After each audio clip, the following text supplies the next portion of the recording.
here in Charleston, South Carolina. They even got their own little van. I was just in there picking up some stuff. They had a sale going on, so let's see what I got.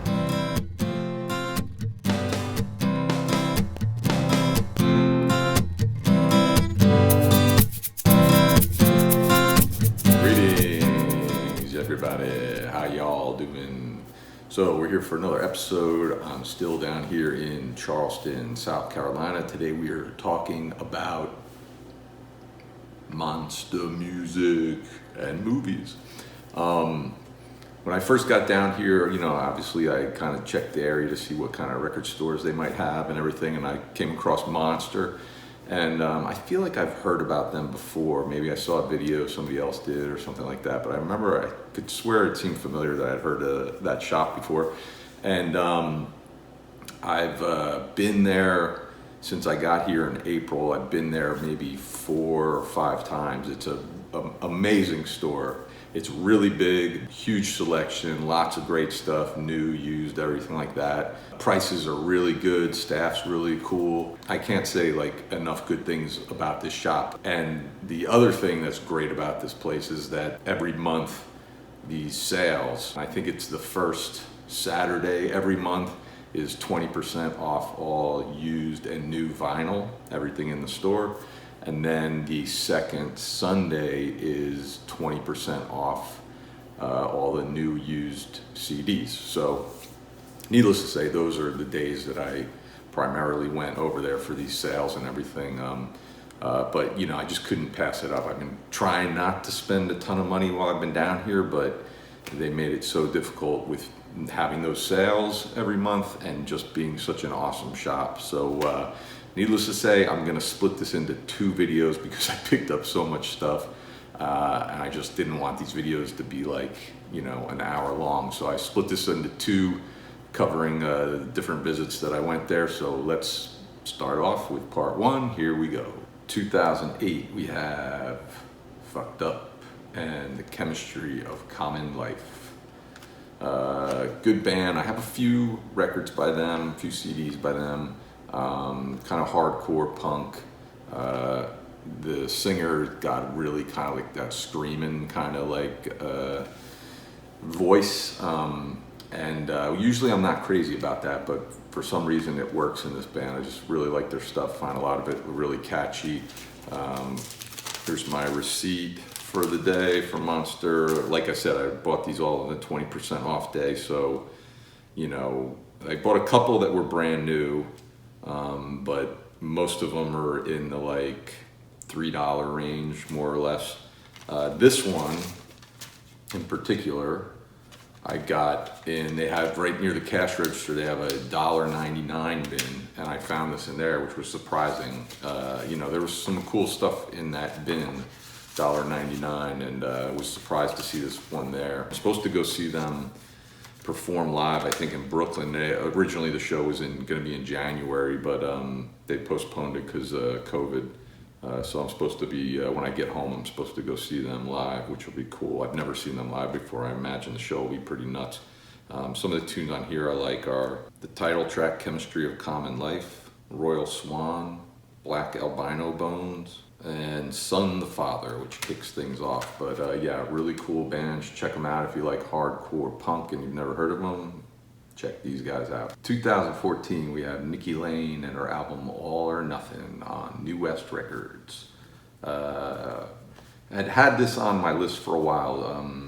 Maybe back in 2014, I heard her song from this record called Seeing Double. I got it off of KEXP, like their Song of the Day thing. And then I had this, just on my list of something to look out for a while, and never found it in any stores. And just curious, I don't think I've heard anything else by her. It's kind of like alternative rock, but kind of a country kind of twinge to a lot of this stuff on here. I mean, at least half of this sounds more like a country record, which I'm not crazy about. But saw this there, finally, like I said, it had been on my list for a while and decided to pick it up. CD there. And it's not bad. Like I said, the country stuff, kind of iffy on, but a lot of the other tracks aren't too bad. This folds out with all the lyrics and stuff on it. I don't know if big picture. It's basically the album cover. I wonder if anybody, like, when they get things like this these days, or in 2014, like, put those pictures up on the wall or something, you know? And it's a poster, right? But not bad. Some of the tracks on here that I like: Want My Heart Back, You Can't Talk to Me Like That, I Don't Care, and Good Man. And of course, like I mentioned, Seeing Double is the track that introduced me to her, and that's the standout track on this record by far. 1994, we get Sponge and Rotting Pinata. I'm sure a bunch of people remember this record. Kind of alternative, kind of, I guess, at the tail end of the grunge scene that was happening there in the 90s, right? Probably something like that. This record, it's funny, I was watching that movie recently. I hadn't seen it since it came out, and one night I was just bored and I put on that movie Empire Records, and not a great movie by any stretch, but I know a lot of people are fans of that film. And this song came on in the film, and I was like, oh, I remember that song. I hadn't heard it in ages, and I was like, I remember that song. I remember my roommate had that record and used to play it all the time in his car, and I was like, what was that? And I looked it up, and it was Sponge, and it was the tune Plowed. And I don't know, I just was like, yeah, I always remember liking that record, that song, you know. I wonder what the rest of that record sounds like. And so, you know, literally, whatever, 2 weeks later or something, I'm down here, I go into Monster, and there it is. And, you know, got it fairly cheap and decided to pick it up. And it's not bad, it's okay, you know. You know, that track's like the highlight, I think, from it. But some of the other tracks on here that I like are Rotting Pinata, the title track, and Rainin'. And then, of course, this, like many CDs in the 90s, has a like hidden track that's like 15 minutes long, where you have to like listen to a lot of like dead air until you get to it at the very end, you know. Like, luckily they've stopped doing that, but boy, that was kind of it was kind of cool maybe a little bit at the time, but boy, that now find it very annoying, you know.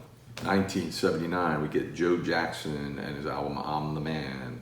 This is his second album, and it's his second album from 1979. He put out 2 records in 1979, you know. Sometimes they did that back then. Other than Stepping Out and Is She Really Going Out With Him, I didn't really know anything by Joe Jackson. And then a handful of years ago, I heard the song, the title track, I'm the Man, on a podcast. And it was really good. I really liked it. And so, but you know, I just never went further than that and picked anything up by him. Really wasn't that familiar with what his stuff was, you know, but this is a really good record. And I picked up this, and I also picked up Look Sharp while I was down here at a Goodwill. Those 2 records that came out in '79 are just like amazing. And it's shocking to me that he didn't have more like hit singles, because there's so many like catchy, hooky, you know, kind of tunes on these records. It's just like you listen to this stuff and you're just like, how did he not have like hit after hit on like top 40? But really, really good stuff here. Besides On the Man, the other tracks on here I like are Friday, Don't Want to Be Like That, The Band Wore Blue Shirts, It's Different for Girls, Kinda Cute, and On Your Radio. But yeah, if you are not familiar with his stuff, I don't know beyond these 2 records what his stuff is like, but you know, if you like new wave, kind of like post-punkish kind of stuff, real catchy songs, highly recommend picking up this and also his debut Look Sharp. 1986, we get GTR and their debut self-titled album GTR, and their only studio record. It all kind of fell apart after this. I remember back in 1986, I had the 45 for the first single from this, When the Heart Rules the Mind, and I like that song a lot. You know, this album's made up mainly of the 2 stars from this record, essentially, are Steve Howe from Asia and Yes, and Steve Hackett, who had been in Genesis. I don't know why they called the band GTR when they could have called it the far more catchy The Steves.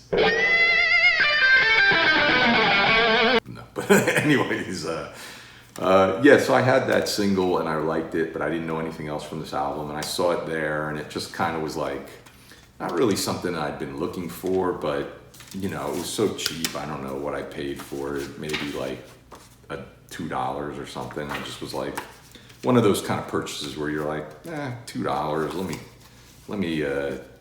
Let me take a shot on it. Maybe it's not that bad, and it's okay. I mean, there's a lot of guitar noodling on here. There's a few instrumental tracks. Obviously, you'd expect that, but you know, it's okay. I gotta listen. Most of these I've only listened to like once or maybe twice, but I need to kind of give them more of a chance.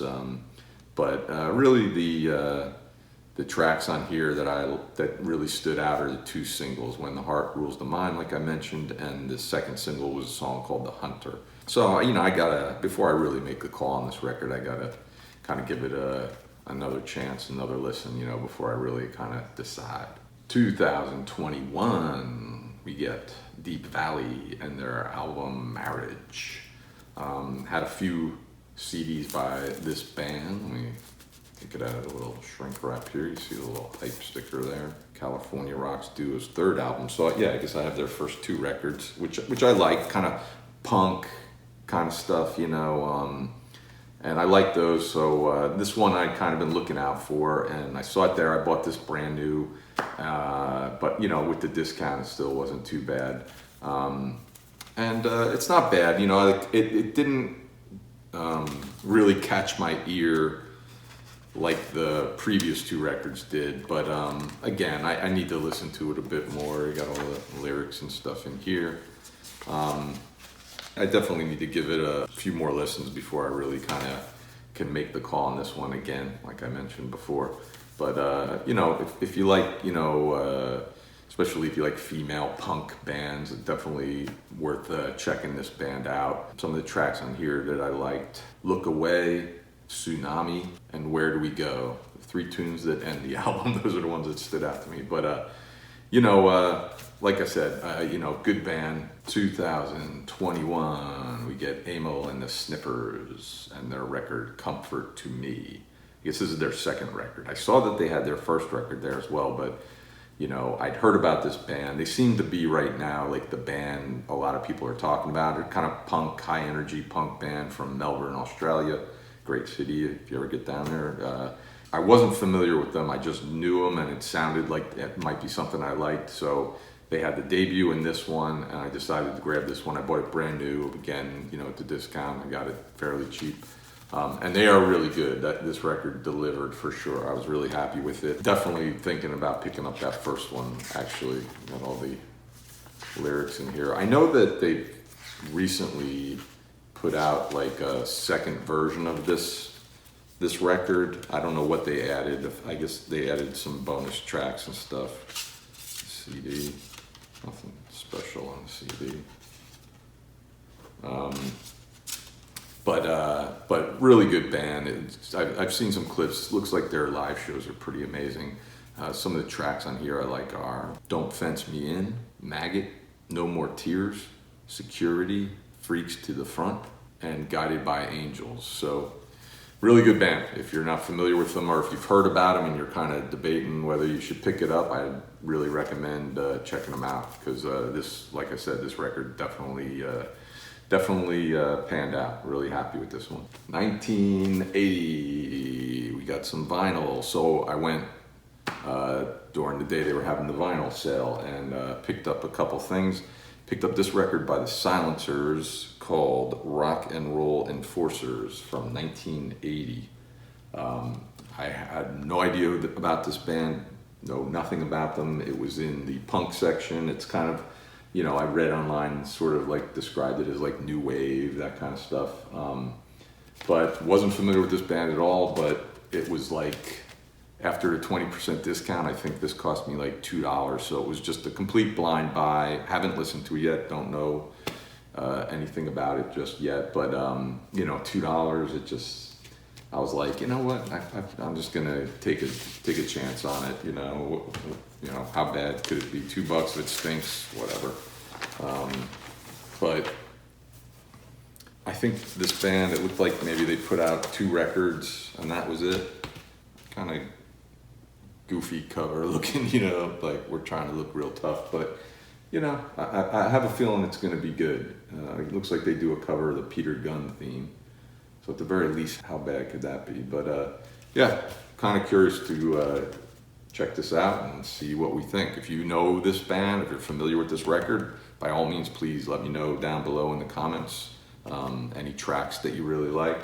Like I said, I know nothing about it, but you know, it's just something just kind of stood out to me, you know. It's in good condition too. You know, so we'll see. And from 1981, some more vinyl. We've got the Who, Face Dances. I know a lot of Who fans are not crazy about this. If you've seen, I have some videos up. You may have seen. This is an album that I love. I love this record. I know Who fans are not crazy about it, but I really like this. A lot of it is kind of connected to my youth. It's one of the very first records that I bought when I started buying music with my own money. I bought the cassette back in 1981 when it came out and listened to it that summer like nonstop, over and over again. And I have it on CD. I have the original vinyl release that was put out by Warner Brothers.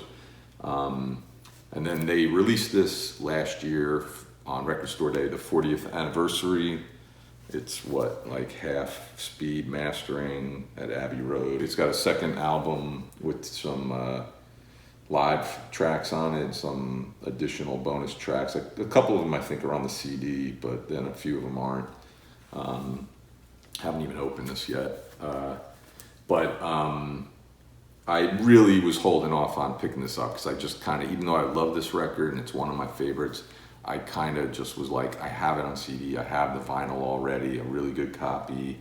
So when they put this out, I was like, I don't really need that. But it was like one of those things, I'm sure a lot of you can relate, where it was just in the back of my head, I kept, you know, telling myself, don't buy it, don't buy it. And I passed up the opportunity a number of times, but I think deep down I knew sooner or later, I know I'm gonna buy that. So here it is at Monster, they have it in stock. And 20% off. I think I ended up getting this for like 28 bucks, 29 bucks. So that kind of made the decision happen that I ended up picking it up, because, you know, I was like, well, I'm getting it for a cheaper price. I'm not paying $40 for it or whatever it goes for. And I know it's on like blue and yellow vinyl. I should open it, but I'll hold off. I'll open it when I get home. But like I said, I just really love this record. You know, all these tracks just really ingrained in my brain. You know, You Better You Bet was the big single. Don't Let Go of Code, Quiet One, Daily Records, You, and Another Tricky Day. Just a fantastic collection of songs. I know it's not The Who, Keith Moon, he's gone, blah, blah, blah. People complain about Kenny Jones, whatever, but I just really love the songs on it. And again, you know, there's the nostalgia factor. So that's the other thing that I picked up there at Monster Music and Movies. Like I said, if you're in that area or if you're passing through town, I highly recommend you stopping there, especially if it's the first Saturday or second Sunday. Just a fantastic store. I know I kind of repeating what I said at the beginning, but I can't say enough about how much I really love this store. And I'm probably lucky that I don't live near it, because I'd probably be there every month, you know, buying stuff, and I just probably shouldn't be doing that for his money. But like I said, I went there a few other times. I got a bunch of other stuff that I picked up from there. I'm going to do that in another video, so by all means, please watch that one as well. And let me know what you think of these records. Point out any tracks that you like on them, and let me know what you think. And thanks for watching as always, and I'll see you another time.